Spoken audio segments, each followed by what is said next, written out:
Tisha aura bientôt 16 ans. Elle a beaucoup de mal à l'école et ne peut se rappeler les choses les plus simples.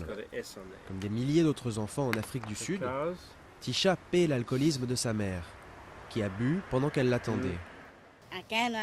J'arrive à écrire mon prénom, mais pas mon nom.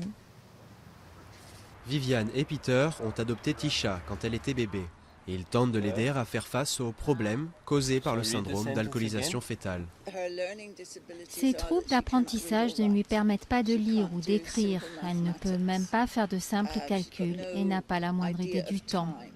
L'Afrique du Sud est le pays le plus touché au monde par ce syndrome.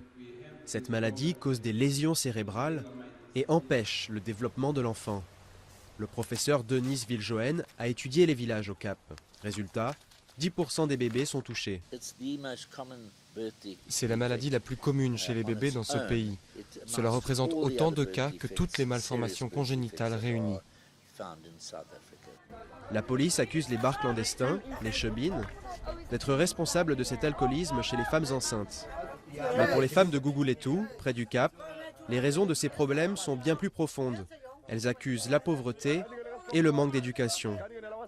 Louise a beaucoup bu durant sa grossesse, mais elle ignorait les dangers. Aujourd'hui, elle se demande si c'est pour cela que sa fille Tiona est petite et a des difficultés en mathématiques.